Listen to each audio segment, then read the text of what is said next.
pena que a gente não teve junto aí, tendo encontro online. Na verdade, a gente tem que distribuir aí a organização dos encontros com conteúdo, né? Era a questão da paixão, a questão de atividades muito interessantes que vocês tiveram. Eu não sei se a Dagmar se inspirou nesse livro aqui, ó.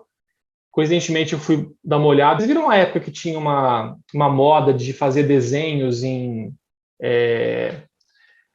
como se fosse cadernos de adultos, mas para desenho, para colorir, né? Uma época ficou na moda isso aí. Você na livraria tinha lá um monte de livros para colorir de adultos. Eram espirais e florais e não sei lá o que e tal. Isso aqui é quase na mesma linha, mas muito mais legal, por quê? Porque é um livro de atividade, digamos assim, para adultos, né? Só que exatamente uma das atividades que vocês tiveram, né? Museum of Me, ou seja, o meu museu pessoal, né? E, pessoal, vocês viram que muito do que a gente está fazendo e muito do que eu mostrei para vocês tem muito a ver com isso, né? Desse museu pessoal.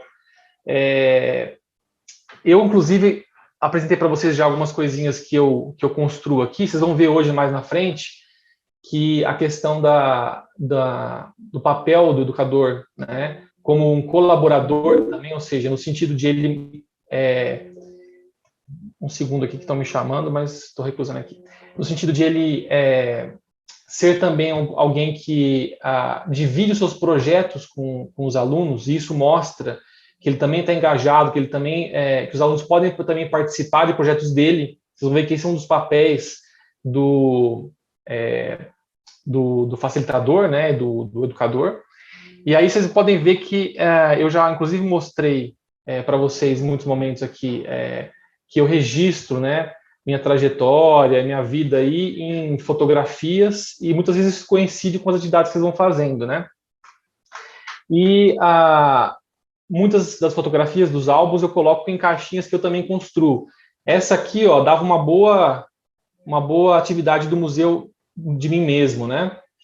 É uma caixinha que eu construí, que eu guardo um álbum aqui sobre a minha trajetória no Sebrae, aqui com vários botões ou pins, né, que significam cada etapa que eu fui passando. Então, pessoal, estou fazendo aqui uma propaganda para vocês, para aqueles que ainda não fizeram a atividade da semana passada, as atividades da semana passada, né? Vale a pena não só para vocês participarem do curso e estarem aqui envolvidos também em dia, né, com as atividades e também aprendendo o que é aprendizagem criativa, mas também por uma questão muito interessante que, assim como outras atividades que vocês tiveram, construir um museu pessoal, refletir sobre a trajetória de vocês, dá inclusive mais sentido, ajuda vocês a buscarem, a identificarem melhor o propósito de vocês, e isso é muito interessante também, até para a vida de vocês, tá? Eu vou começar hoje aqui, pessoal, de cara, assim, com uma provocação bem legal com vocês aqui. Depois vocês vão entender, tá? Podem estranhar um pouquinho agora, mas vocês vão entender depois. De cara que a gente vai ter 10 minutinhos, tá? Para pensar, e depois vocês podem trazer para mim, como funciona a aprendizagem por pares ideal. Como funciona a aprendizagem por pares ideal? Pronto. E aí, vocês vão, se quiserem pensar com alguém, sozinho, vocês decidam aí. E daqui a 10 minutinhos a gente retorna. Eu quero ouvir como foi a experiência de vocês de buscar isso aí, tá? Vocês vão entender daqui a pouco essa questão um pouco melhor, tá? Por enquanto é isso. 10 minutinhos, a gente pode aqui fechar a câmera ou não vai distribuir em grupos hoje, tá? Vocês fiquem à vontade, vocês estão todos aí num ambiente em que ao redor de vocês têm aí as atividades que vocês já fizeram, vocês estão com vários objetos aí, construções criativas ao redor de vocês têm o contato de todo mundo também, estão aí, digamos, num ambiente, apesar de virtual entre nós, né, criativo. Então, fiquem à vontade agora, daqui a 10 minutinhos a gente volta. Vocês vão entender a provocação depois, tá bom? Até daqui a pouco, pessoal. Cansaram aí? 10 minutos, passa devagar, né? Quando a gente talvez não tenha... Vocês vão ver depois a provocação aqui. Vamos lá, agora eu vou ler aqui, pessoal. Vocês lembram desse livro aqui? Né? É o livro base aqui do nosso curso. Vou ler a página 86. que tem a ver com o que eu pedi para vocês fazerem. Ao longo da história, o pensamento e a aprendizagem muitas vezes foram vistos como atividades realizadas individualmente. Quando as pessoas pensam sobre o pensar, costumam se lembrar da famosa escultura de Rodin, o Pensador, que mostra um indivíduo solitário, sentado sozinho, em profunda contemplação. É claro que alguns pensamentos ocorrem assim, mas são poucos. Muitas vezes o pensamento é integrado ao fazer no contexto de interagir, brincar, criar coisas, e a maioria dos pensamentos é feita em conexão com outras pessoas, compartilhamos ideias, obtemos reações, complementamos as ideias delas. Os Computer Clubhouses têm o intuito de ir muito além de Rodin, mudando o foco do pensar por si mesmo para o fazer juntos. Essa abordagem está mais alinhada com as necessidades da sociedade atual, na qual quase todos os trabalhos exigem esforços colaborativos e as questões sociais mais importantes demandam ações coletivas. Nos Computer Clubhouses, a colaboração ocorre de diversas formas. Em alguns casos, os membros se inspiram naquilo que outros estão fazendo e não trabalham diretamente juntos. Em outros, integrantes com habilidades complementares se reúnem para trabalhar em um projeto. Por exemplo, uma pessoa que sabe trabalhar com vídeo e outra com habilidades musicais podem colaborar para fazer um videoclipe, ou alguém que sabe montar coisas e outro que sabe programar podem se unir para criar um robô. Pessoal, fiz uma pegadinha com vocês aqui hoje, tá? Vocês estão vendo que não é assim, as nossas aulas não são assim, né? Eu mostrei para vocês aqui dois extremos, tá? De propósito, uma pegadinha com vocês aí, dois extremos que devem ser evitados. Dois extremos quando a gente fala em aprendizagem por pares, esse P de pares que a gente está vendo hoje, tá? Qual é o primeiro extremo? O primeiro extremo é achar que, como a gente já viu, né? Bom, as crianças têm o quê? A criatividade nata, né? Lembra que a gente viu isso? Vocês já viram, estudaram também em uma das aulas? Está dentro delas a curiosidade, a criatividade, a busca por informação. Então, é só deixar as crianças juntas aprenderem, certo? Houve, inclusive, uma experiência na Índia, que inclusive é um pouco retratada, aquele ambiente no filme Quem Quer Ser Milionário, não sei se todos assistiram, mas que foi uma experiência de colocarem ali um computador e deixar as crianças acessarem, fazerem o que elas queriam, tal, enfim. E de fato houve surpresas. Elas aprenderam muita coisa sozinhas, elas foram lá, fuçaram, uma contava para outra e tal. Mas também houve o quê? Muitas coisas que elas não fizeram, muitas coisas que elas não aprenderam. Então, realmente, esse extremo é ruim. Esse extremo inclusive, as pessoas pegam, às vezes, uma frase de Piaget, né? De que se você ensinar uma coisa para a criança, pronto, acabou, porque ela deveria, na verdade, aprender sozinha, né? Claro que não é bem esse contexto que ele quis dizer, mas assim, a frase é usada de forma distorcida para, digamos, embasar essa atitude. Então, o que eu fiz com vocês aqui, vocês fariam com as crianças? Tem muita gente que faz. Com os educandos? Quer deixar lá, estamos aqui num ambiente criativo, você pode falar, né? Você pode pensar ali com as crianças. Estamos aqui no ambiente criativo, consegui montar aqui uma salinha bacana, tem materiais aqui para montar, para fazer alguma coisa, e você dá algum comando ali, já sai e deixa lá, porque a criatividade inata precisa florescer sozinha, não é assim? Não é assim. Eu brinquei com vocês aqui agora, né? Vocês têm aí à volta de vocês vários objetos que vocês construíram, tem um ambiente criativo aí, que vocês estão criando no decorrer dessa unidade, né? Então, pensem aí sobre essa questão de pares e vamos embora. Agora eu quero ouvir aí o que vocês concluíram. Quer dizer, estou brincando, mas uma coisa boa só que a gente pode tirar dessa experiência também, que eu provoquei vocês no primeiro momento, é o seguinte: quem buscou aí, nesse intervalo, conversar com alguém? Teve alguém que falou assim, pô, não vou pensar sozinho não, vou ligar aqui pro Emerson, vou ligar tô vendo aqui os primeiros nomes, vou ligar pra Ana, vou bater um papo com o o meu par ali, que tem muitos têm essa questão de trabalhar em pares aí, né, de um ajudar o outro. Alguém fez isso? Alguém ligou aí ou ficou, ou até percebeu que era uma pegadinha aqui, foi pro banheiro, foi atender o celular, ou ficou tentando achar mesmo a resposta à provocação feita. Aí, ó. Aqui, a Débora tá falando que mandou mensagem para a coleguinha. Legal. Por que eu também estou falando isso? Assim, claro que eu exemplifiquei para vocês um extremo ruim, né? Mas ele também serve para a gente pensar. Tem mais alguém? A Ana está falando aqui da câmera. Tá. A Débora mandou mensagem, conversamos. A Tamires aqui recebeu a mensagem, né? Legal. Pessoal, uma outra coisa que a gente pode pegar dessa experiência é o seguinte: trabalhar em pares, que é o assunto de hoje, tá? Trabalhar em parcerias, em conjunto, de forma coletiva. Isso, pessoal, se vocês puderem, na medida do possível, é melhor quando é espontâneo, tá?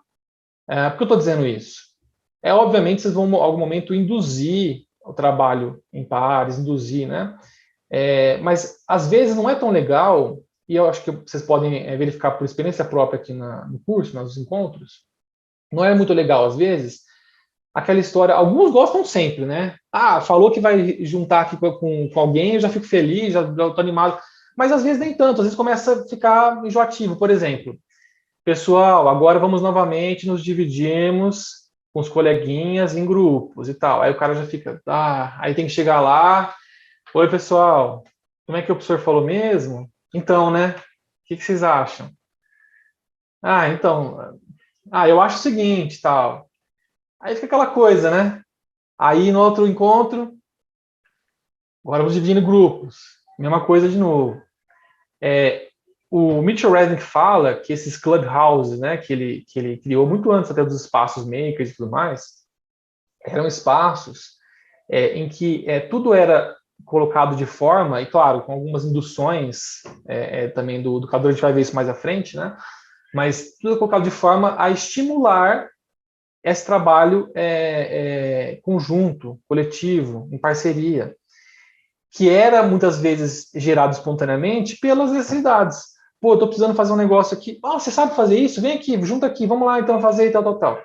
Claro que a gente não pode depender só da espontaneidade. Então, vocês como educadores têm também que induzir muitas vezes isso, às vezes até estabelecer mesmo, vamos trabalhar agora em grupos.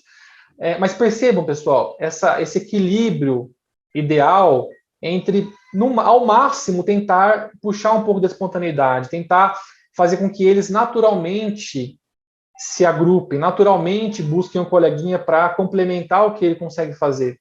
E o outro conseguiria fazer algo que é diferente e pode ajudá-lo. Percebam, eu estou falando muito com vocês há algum tempo já sobre esse equilíbrio, sobre essa questão do papel do educador. Hoje a gente vai ver muito isso. E a questão dos pares também passa muito por isso, tá? Foi muito bacana ter o exemplo aqui da Débora, né, que ligou para a coleguinha, mandou mensagem espontaneamente. Né? Apesar de ser uma pegadinha com vocês aqui, ela teve essa atitude. Então, assim, procurem provocar essas atitudes nos educandos, tá? E não só falar, agora chegou a etapa de dividir em grupos, vamos lá, 3 aqui, 3 ali, 3 aqui, tá? Fica muito, muito artificial, muitas vezes eles não vão perceber o potencial de trabalhar em grupos por meio dessa rigidez estruturante ali da aula, tá bom? Ou do momento que vocês têm com ele. Vocês perceberam, pessoal, que depois eu fiz um segundo momento, pegadinha com vocês aqui. Vocês viram que eu nunca li nada aqui na frente de vocês, né? Mas eu quis só exagerar um pouquinho de pegar aqui e começar a ler o livro com vocês, para exemplificar um pouco do outro extremo. Se um extremo é vocês deixarem os educandos ali sozinhos, por conta própria, entre aspas, né? Porque é assim que floresce a criatividade. Um outro extremo é praticamente a educação tradicional, a aprendizagem tradicional, que é o quê? Que é alguém colocando ali informações, instruções e pronto. Né? E o resto tem que obedecer, tem que seguir. Tá? Então, outro extremo. E aí, pessoal, eu pergunto para vocês, então, se esses dois casos aqui que coloquei são extremos, qual é, afinal, então, a função, o papel do educador na aprendizagem criativa?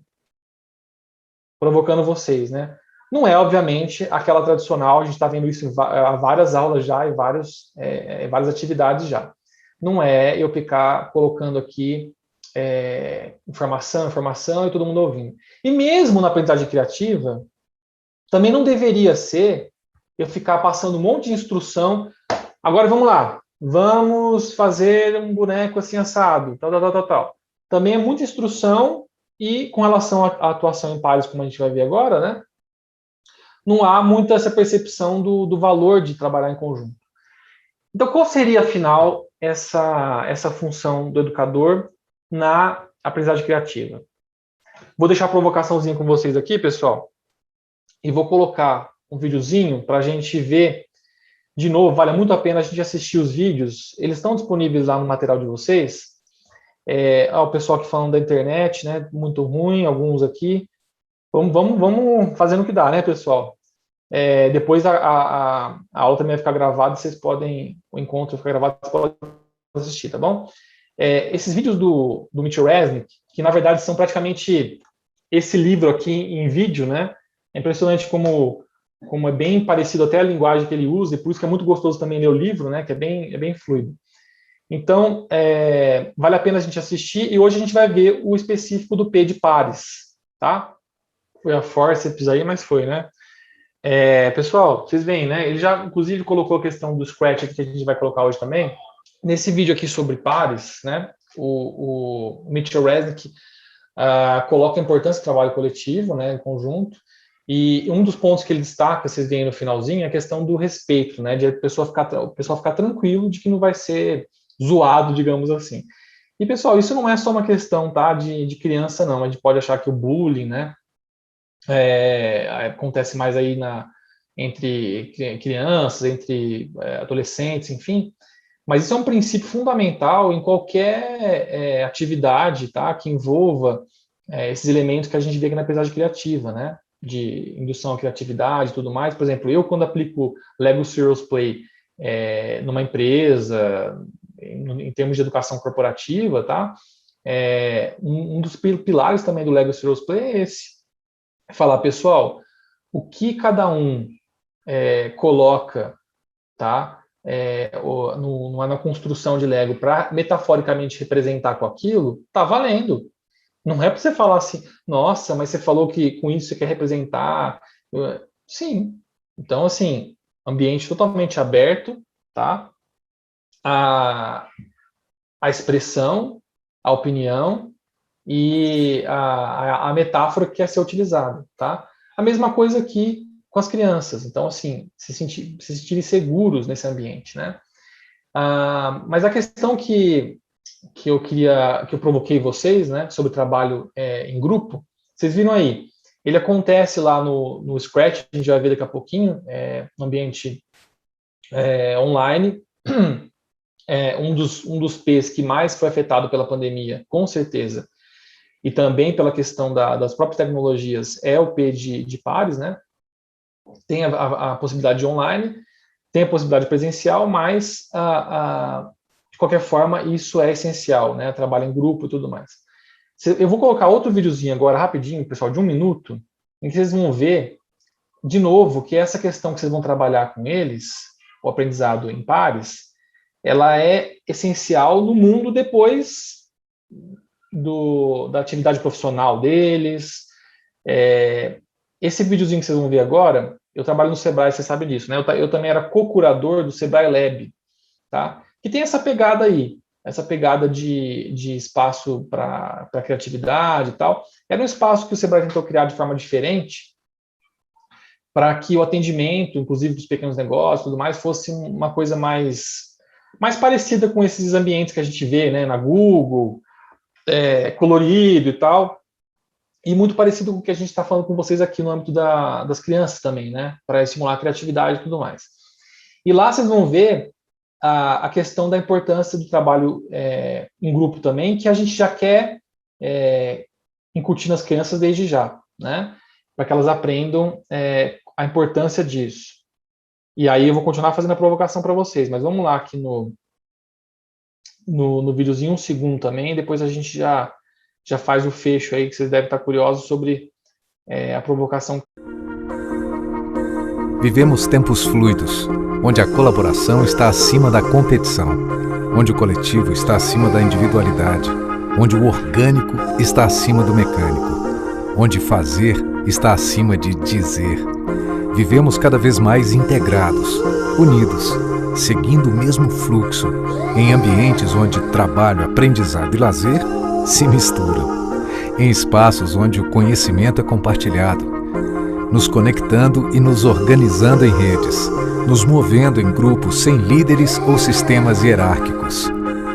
Como cardumes, por identificação, espontaneamente. Não damos boas-vindas às mudanças, já fazemos parte delas.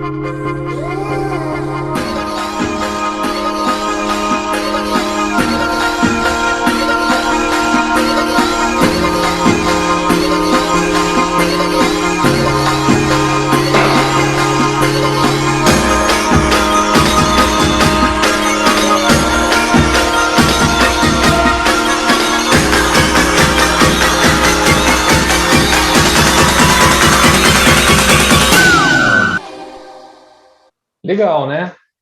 Mas aí eu faço de novo uma provocação para vocês. Vocês viram ele, né? Que inclusive a gente usou a logo, tá, do Sebrae Lab, ficou sendo assim um peixinho estilizado, tipo assim, né? Um meio com formas geométricas, um peixinho estilizado, 3 peixinhos assim e tal, e tudo que dizia respeito ao Sebrae Lab, camiseta, tudo com essa logo. Por quê?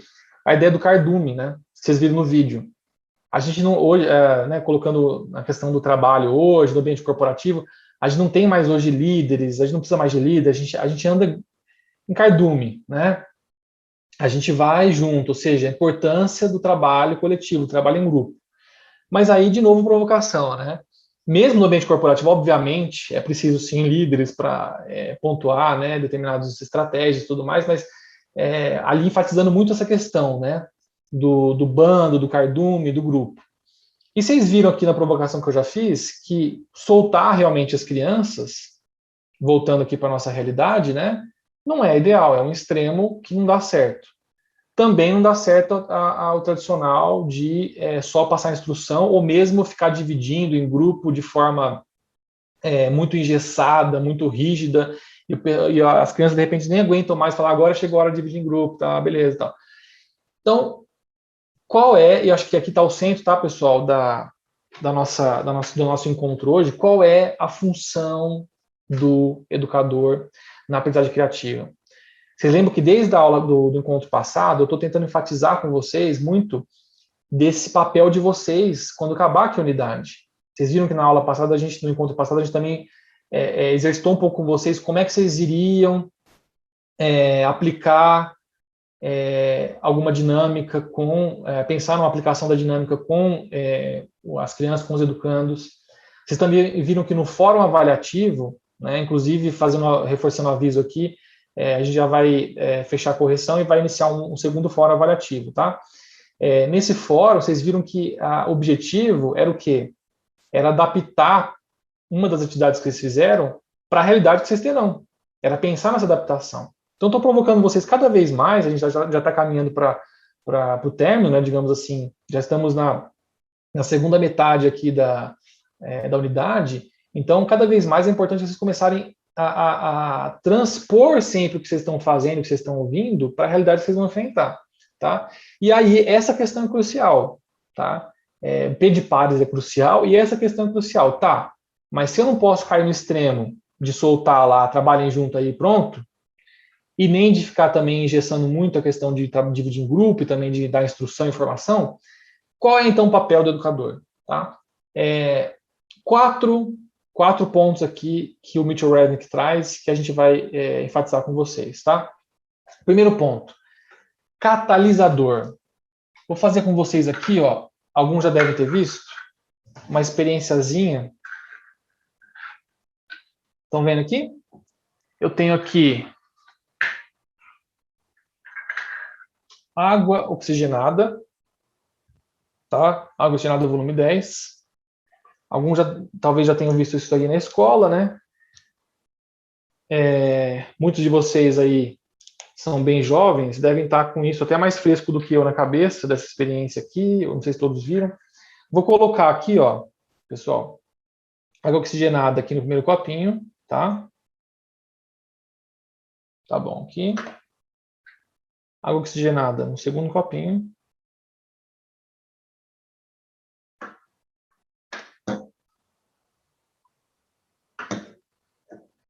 Eu também não sou muito bom em química não, tá, pessoal? Mas assim, para quem não sabe, água oxigenada, ela é formada, o peróxido de hidrogênio, ela é formada por água e oxigênio, né? Obviamente. Então, naturalmente, se eu deixar esse copinho parado aqui, ele vai começar a se dividir entre a água, né, H2O, e o oxigênio gasoso.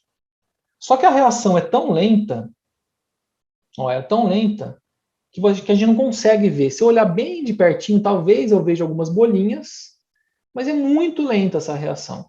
Então, o que seria isso aqui? Isso aqui é o objetivo lá dos educandos. É a separação do oxigênio e da água. Tá. Só que não está indo. Qual é o papel do educador? Vou pegar aqui umas batatinhas, tá? Só para vocês recordarem o fenômeno da catálise e da onde vem a palavra catalisador, que a gente usa tanto, né?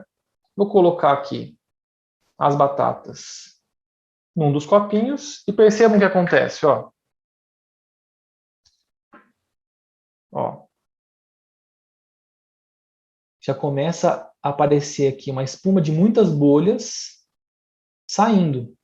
Ou seja, a separação do oxigênio gasoso e da água está sendo acelerada, tá? Ela está acontecendo bem depressa. Aqui, ela também acontece, deveria acontecer, mas é muito lenta. E eu coloquei a batata, tá? Que é uma catálise por enzima, e, olha só, cada vez mais bolinhas. A batata está acelerando esse processo que aconteceria. Então, o que é um catalisador, pessoal? Uma expressão que vem da química. Desculpa. E às vezes a gente não para pensar muito nessa origem da palavra. Catalisador, vocês podem ver que a batata aqui, ó, ela não se desfaz. O catalisador na química, tá? Ele não é o protagonista. Ele não se mistura ali no processo no sentido de ele fazer as coisas, tá? Ele só dá a faísca, ele só acelera um processo que poderia acontecer já. Então percebam, as crianças têm naturalmente a criatividade, é inato nelas e tal. É mesmo. Mas eu não posso deixar lá. Eu não posso deixar lá para ver quando será que um dia, se elas se reunirem em grupo, e aí elas vão conseguindo ser mais criativas e descobrir coisas, a curiosidade vai funcionar. É muito lento, às vezes até ineficaz, tá? Então a separação aqui da água e do oxigênio foi muito acelerada pelo catalisador. Vocês são catalisador. Então o Mitchell Wesley fala o seguinte: o educador corporativo, um dos papéis dele, do educador na aprendizagem criativa, é ser catalisador, é promover essa aceleração. Estou vendo aqui o comentário do Steve, legal, professor, valeu, Steve. Depois eu consigo ver com mais calma, que eu não consigo acompanhar todos agora, tá, pessoal? Mas vamos colocando aí. Se alguém, inclusive, também quiser falar, fica à vontade, tá? Então, pessoal, catalisador, percebam, vocês não serão protagonistas, não devem ser protagonistas. Vocês não devem chegar lá e fazer, olha aqui, o professorzão fazendo, que legal, tal. Não, aí perde o sentido, né? Na aprendizagem criativa, o papel de vocês é catalisador. A batata não se desfez ali, ela não é protagonista, ela só foi a faísca, ela só acelerou, ela só diminuiu a tensão que existia ali para que a água se separasse, para que o oxigênio gasoso se separasse da água. Ela diminuiu essa tensão. Muitas vezes há uma tensão ali, há uma dificuldade, há uma... as crianças não percebem muitas vezes que elas poderiam com um coleguinha conseguir ser mais produtivas e tudo mais, e uma complementar a outra, vocês podem induzir isso, vocês podem mostrar isso, acelerar esse processo de novo, se afastarem. Não se afastarem de vez, como eu fiz com vocês no início, né? Mas darem essas interferências cirúrgicas ali, pontuais, que tanto ajudam, né? Ó, tá quase escapando aqui tanta espuma que mostra a separação do oxigênio. Um outro papel do educador na aprendizagem criativa é o papel de consultor. Consultor. Você deve ter ouvido falar já sobre... Eu trouxe uma água aqui, ó, só para... Obrigado. Como eu falei, aqui em Brasília, clima de deserto, bem seco. Joadir sabe bem também, né, que tá aqui em Brasília também. O segundo papel, consultor. Você deve ter ouvido muito falar da questão do consultor no âmbito empresarial, né, o consultor de empresas que vai lá e tal. Eu gosto muito de uma visão que a Inexplorato, uma empresa que vale a pena vocês conhecerem, inclusive, se vocês quiserem, tá? Em São Paulo. Não lembro que era de São Paulo aqui, mas é muito legal. Ela, inclusive, foi um estudo de caso do meu doutorado. E eles são uma empresa de curadoria de conhecimento, tá? Olha que bacana. Eles trouxeram, né, a questão da curadoria. Hoje a gente vê muito a questão da curadoria sendo aplicada para tudo quanto é coisa, né? Curador de vinho, curador de... Mas a curadoria vem das artes, né? Curador de artes. E eles trouxeram para o universo do conhecimento. Então, a gente vai fazer uma consulta com a pessoa física ou a empresa e tudo mais, e a gente vai verificar que conhecimento ela precisaria ter para chegar onde ela quer chegar. A gente vai acelerar esse processo. Catalisador também, né? A gente vai acelerar. A gente vai oferecer para ela, a gente vai encurtar o distanciamento entre ela e o conhecimento que ela precisaria para chegar onde ela quer chegar. Só que a questão que está aqui do consultor que eu coloco, né, do exemplo deles, eles não vão dar respostas, seja para a empresa ou seja para você, pessoa física, que vai lá conversar com eles. Eles vão te dar aquele material de conhecimento, no caso, né, e vocês com aquilo vão encontrar as respostas. E o consultor que o Mitch Reddick fala aqui é nesse sentido. Não é o consultor que chega lá e fala assim, seu problema é esse? Faça isso. Aí você vai conseguir e vai dar certo. Não. O consultor aqui é no sentido de como a Inexplorato trabalha. Inexplorato, tá o nome? Vem do italiano aí.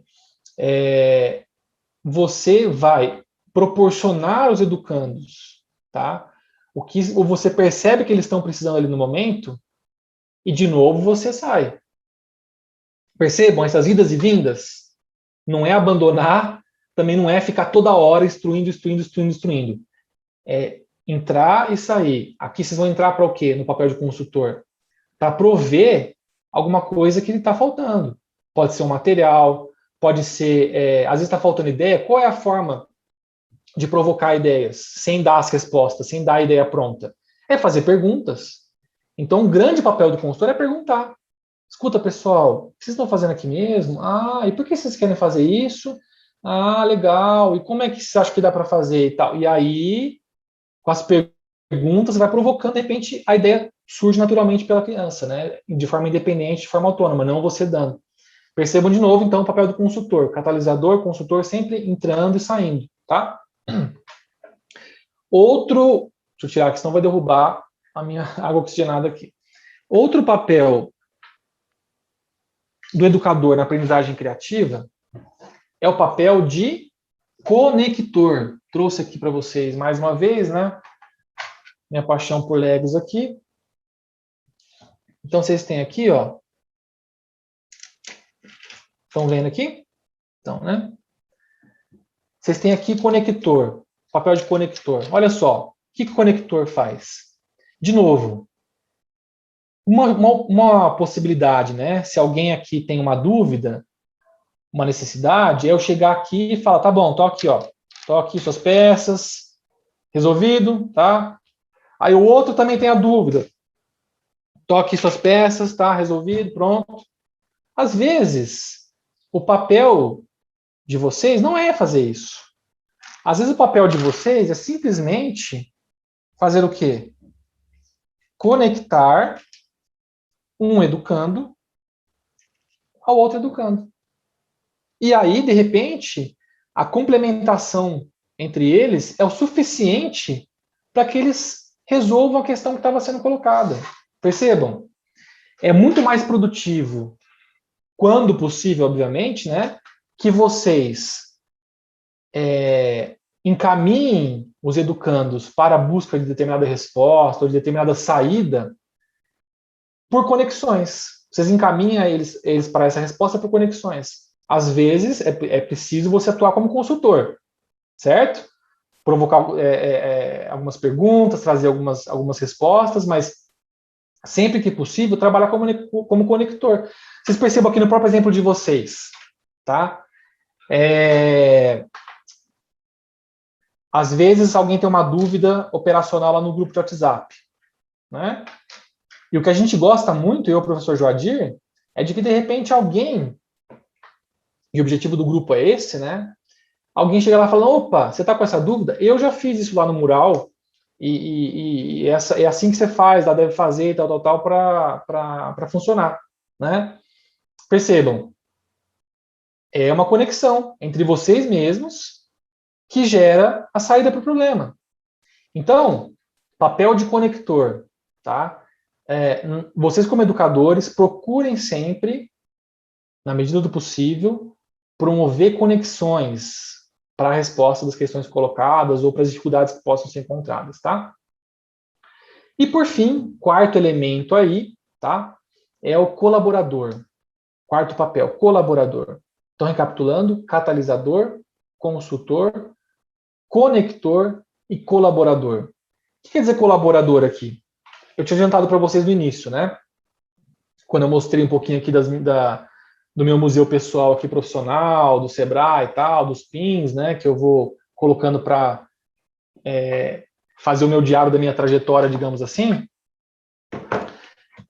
Vocês veem que eu vivo mostrando coisas que eu fiz, que eu faço para vocês, aqui no contexto, inclusive, das atividades que vocês têm pela frente, né? Isso, na verdade, pessoal, objetivo o quê? Mostrar para vocês que eu também tenho projetos, que eu também me envolvo com a aprendizagem criativa, que eu também levo a aprendizagem criativa para a educação corporativa, que é uma aplicação legal que vocês podem também ver que existe, né, de forma muito interessante. Então, quando vocês, como educadores, mostrarem para os educandos, para as crianças, que de repente vocês têm um projeto também, e de repente elas podem ajudar no projeto de vocês, isso motiva muito, isso é muito legal, tá? Isso mostra, inclusive, que o que elas estão fazendo, deixa eu ver o que eu estou comentando, aqui na instituição que atuo fazemos isso, o Márcio aqui, né, Demárcio, apareceu Demárcio para mim, depois eu vejo o resto aqui, mas é isso, pessoal. Muitas vezes no MIT, onde o Mitch Rising trabalha, né, professores têm projetos pessoais, acadêmicos, enfim, lá faz parte do doutorado do cara e tal, e aí ele pega e abre para os alunos. E os alunos falam assim, caramba, eu vou ajudar o projeto do professor, tal, se envolve e ajuda, e vê, o mais importante, e vê com isso que aquilo que ele desenvolve ali não é besteira, só ele está fazendo tal, e o universo do professor é outro.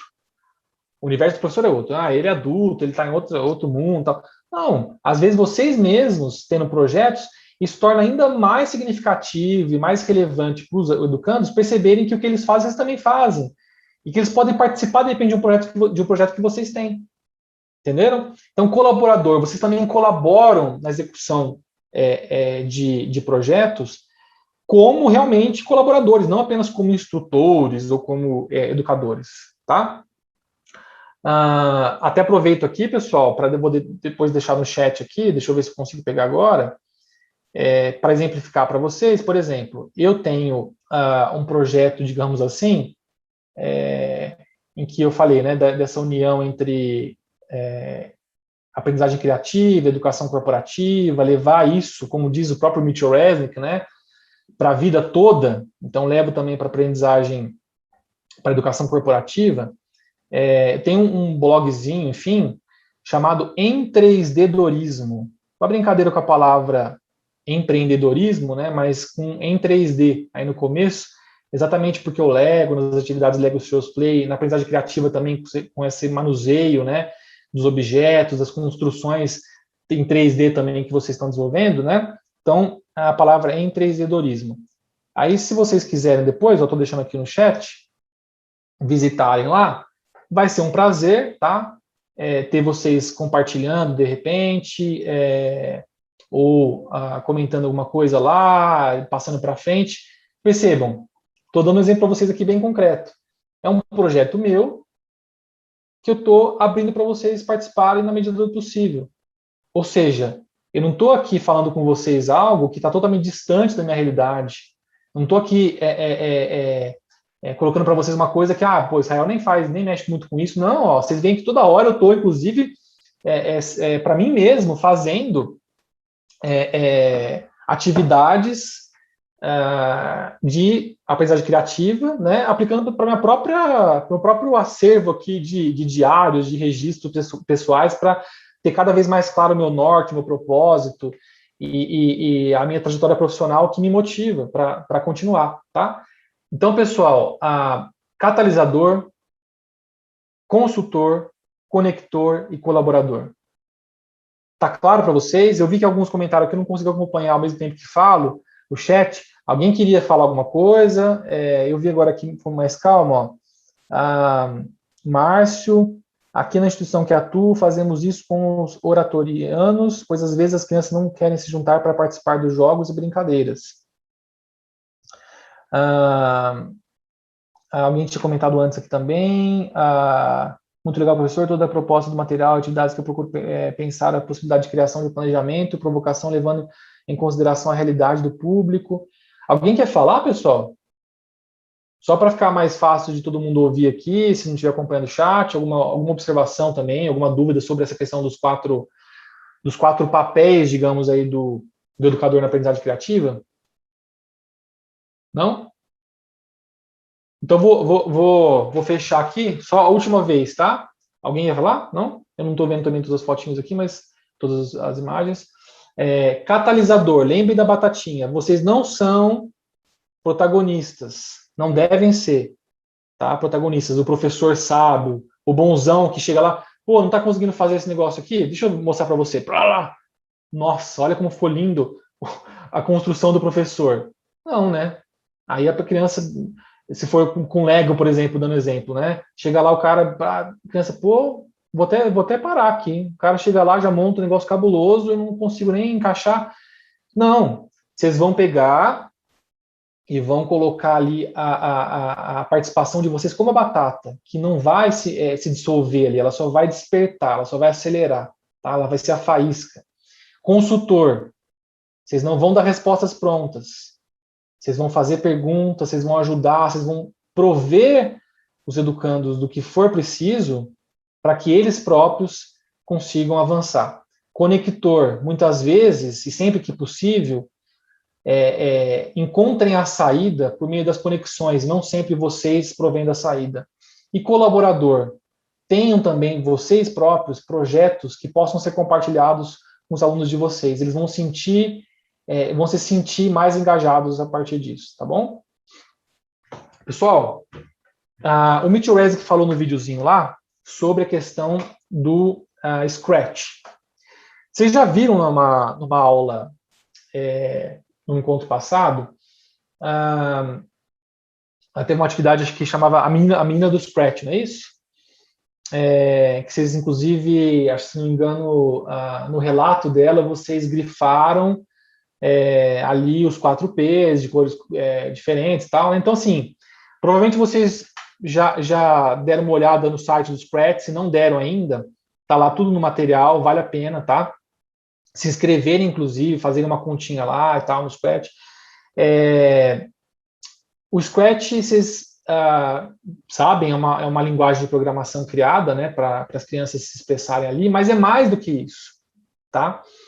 E para a gente entender qual é, de fato, todo o potencial do Scratch, que não, obviamente, deve ser trabalhado só no ambiente online, mas deve ser muito presente também no presencial, que é por isso que a gente está falando de pares aqui hoje. Para isso, eu vou passar um outro videozinho para vocês, bem rapidinho, de um DJ, hein? de um DJ. Alguns já devem saber a ligação aí, mas se não, fica a curiosidade, daqui a pouco eu já respondo. É um vídeo de um DJ aqui, tá? Que vai mostrar para a gente qual é, na verdade, esse grande potencial do Scratch.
Vocês sabiam que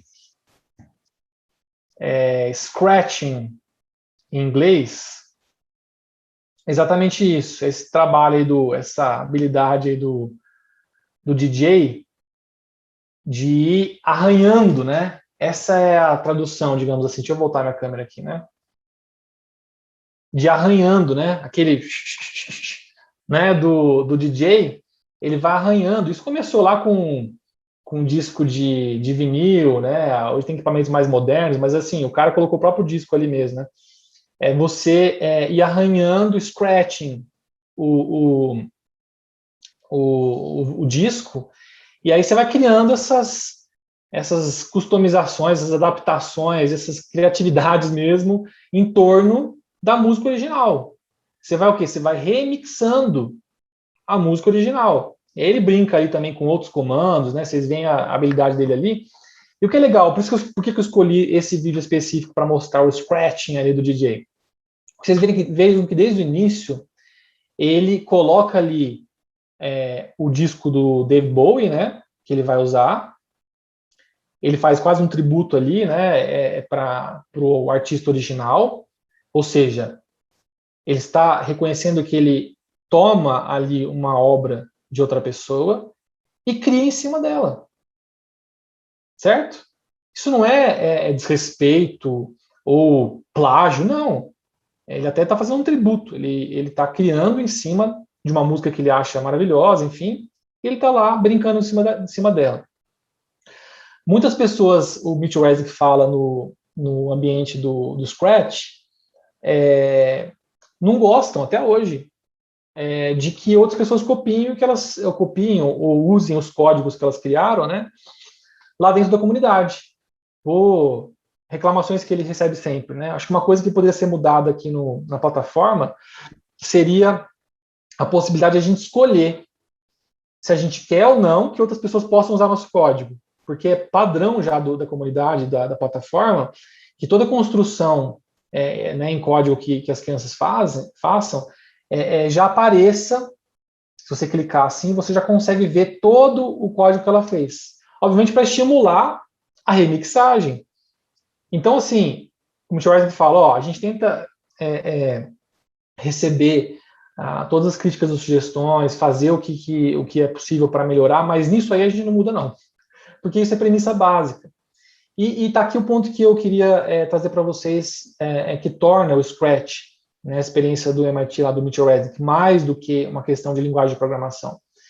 é uma proposta e uma indução e um movimento para estimular a remixagem, que é o que o DJ faz ali. Por isso que a plataforma, aliás, chama-se Scratch, que vem do scratching, do arranhar em inglês.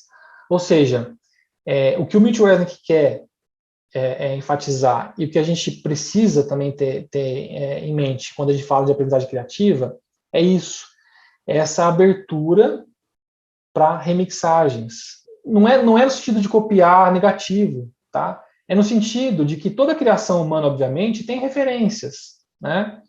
E quanto mais a gente buscar essas referências, percebam aí o cerne do P de pares, o cerne do trabalho em grupo.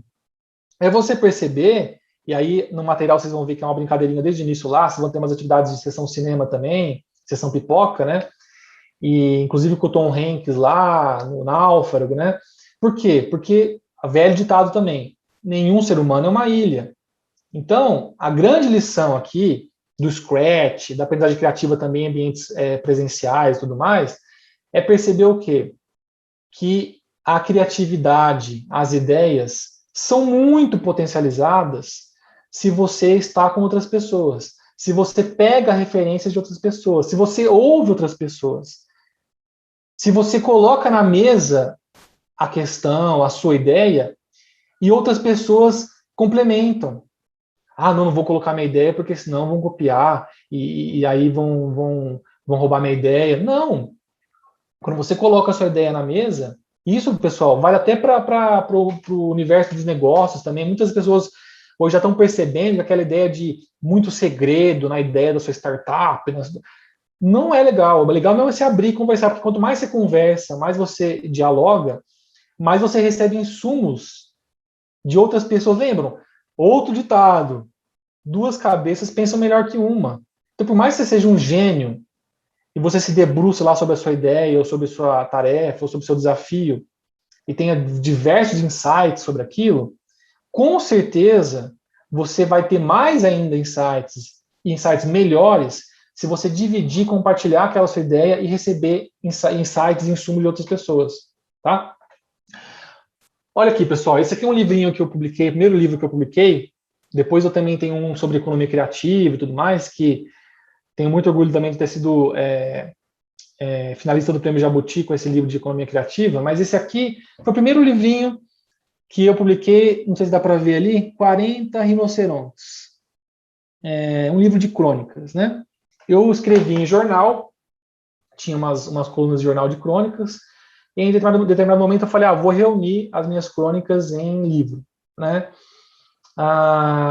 Estou dando exemplo para vocês aqui de remixagem. Eu falei assim, bom, agora eu vou reunir, tá? Vou escolher 40 crônicas, daí o título depois eu posso explicar para vocês também, mas 40 rinocerontes. E eu falei assim, eu quero distribuir as minhas crônicas de uma forma diferente. Eu não quero chegar assim e falar, um livro que vai ter... esse aqui é o livro de crônicas do Israel. E vai ter 40 crônicas aí. Então, crônica 1, crônica 2, lá tem o título, pronto. Não, eu queria uma coisa diferente, eu queria uma distribuição das crônicas de uma forma diferente.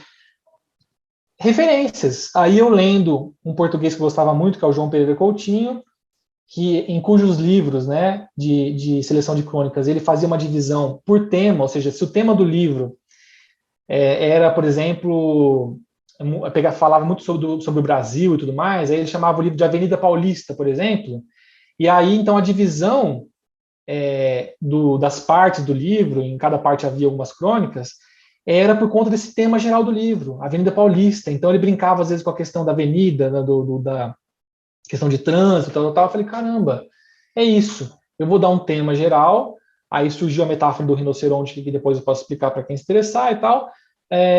E agora, então, eu vou dividir o livro nessa pegada de que crônicas são os rinocerontes e tal.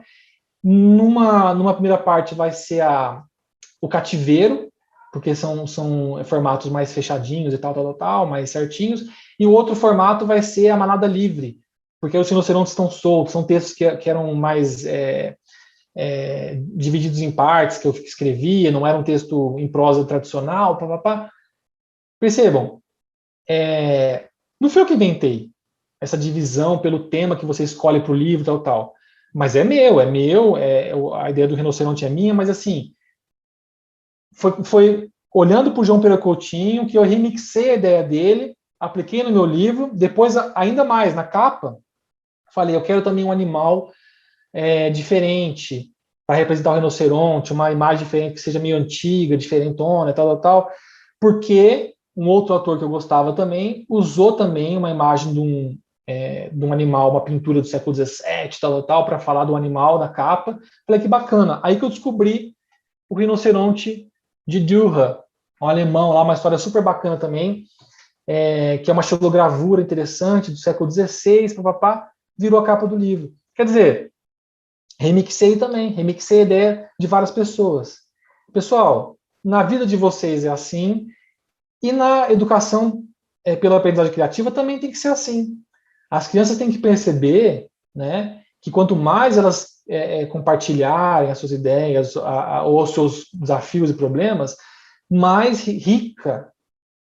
riqueza elas vão ter no trabalho, tá? Então, o Scratch, pessoal, é uma comunidade que não se limita, tá? Não se limita a uma linguagem de programação. O que o Mitchell Resnick quis com o Scratch, né, que é uma comunidade que realmente cresceu, está no mundo todo, é mostrar no ambiente online o que também deve ser muito enfatizado no ambiente presencial com vocês aí, tá? Vocês vão ter também não sei em que medida vai ser presencial e vai ser online, depende também das realidades de vocês, né, em cada estado, em cada obra, mas independentemente de ser online ou presencial, um elemento central é esse, é a questão da remixagem. Então, o grande link, digamos assim, da aprendizagem por pares com a aprendizagem criativa seria a remixagem. Um pegando o que o outro faz, a ideia do outro, remixando, trabalhando em cima e gerando novos insights, novas ideias, novas respostas aos desafios, aos problemas dados. Tá? Pessoal, hoje eu estou falando demais aqui, brinquei com vocês no início, né? Numa trollagem aí que eu fiz de deixar vocês sozinhos um pouco, deve ter demorado bastante, esses 10 minutos, sem muita instrução, né? É o extremo que não deve ser seguido, né? Mas vocês não tiveram um momento adicional lá, de se dividirem, conversarem, e até, como eu falei também, não é legal também se esses momentos começam a ser muito enfadonhos, né? E lá chega o momento do encontro, de dividir em grupos, a gente tem que falar com o grupo, tal. Então, hoje foi um pouco diferente, mas eu queria, por favor, pessoal, até para sentir um pouquinho o retorno de vocês também, além do chat aqui, ouvir um pouquinho de vocês, o que vocês entendem, o que vocês pensaram aí, alguma dúvida sobre esses pontos que eu destaquei hoje, tá? Todo mundo sabe que trabalhar em grupo é fundamental, todo mundo sabe que nenhum homem é uma ilha, mas o ponto que eu quis destacar com vocês, pessoal, é então a resposta às perguntas que surgem, né? Tá, todo mundo é bom trabalhar em grupo, tal, mas então é só isso? Apesar de por pares é autossuficiente? Bota todo mundo junto, sai o negócio? Não, aí eu enfatizei com vocês o papel que vocês têm: catalisador, consultor, conector, colaborador, certo? E quando se reúne em grupo, tá, não é só para ficar lá solto, vai ter esse papel do educador corporativo, do educador na aprendizagem criativa. Mas qual deve ser o espírito de quem está participando em grupo? Deve ser um espírito de, tá bom, eu aproveito um pouco que você está fazendo aí e tal, mas o meu, o seu. Não, o espírito de remixagem, porque isso gera mais riqueza, gera mais criatividade. Tá? A criatividade, ela nunca deve ser vista pelo viés individualista, né, apenas. Apesar de ela vir um pouco da arte com essa ideia associação que muitos fazem, inclusive, né, vinculando sempre aprendizagem criativa à arte, já falamos que não é só isso, né, e não é isso, não é o C maiúsculo, né, da criatividade, sim, o que mais interessa é o C minúsculo da criatividade, vocês lembram disso?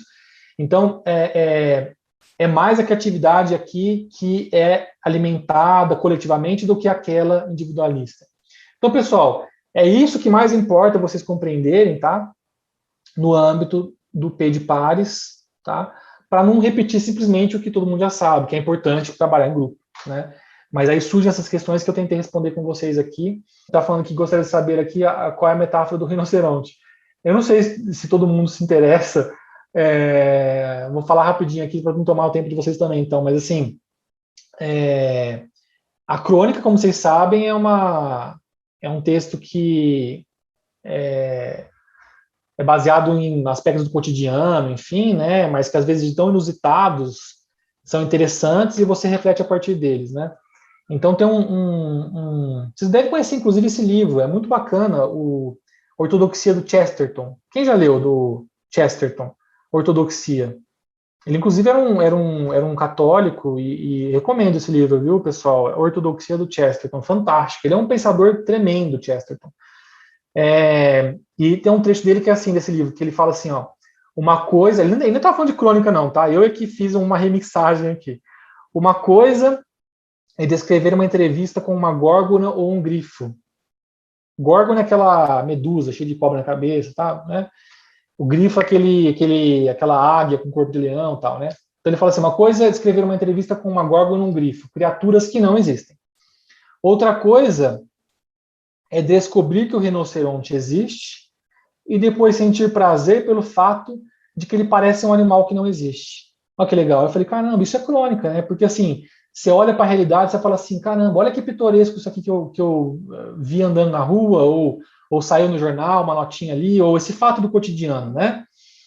Esse fato do cotidiano que, caramba, gera reflexões, parece até ficção, de tão inusitado que é.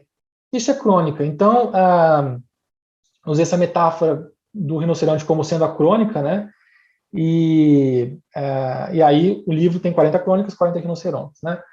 Então, a crônica é isso, né? Tornar grandes as pequenas coisas e pequenas as grandes, ou seja, pegar mesmo o cotidiano, aqueles detalhes da vida comum ali, e a partir disso fazer reflexões mais amplas, que são inclusive mais perenes, né? Porque o acontecimento passa, mas as reflexões são às vezes válidas, inclusive para serem registradas em livro, né? Porque muita crônica morre, ele tem prazo de validade no jornal, mas algumas não. E aí você consegue fazer a seleção em livro.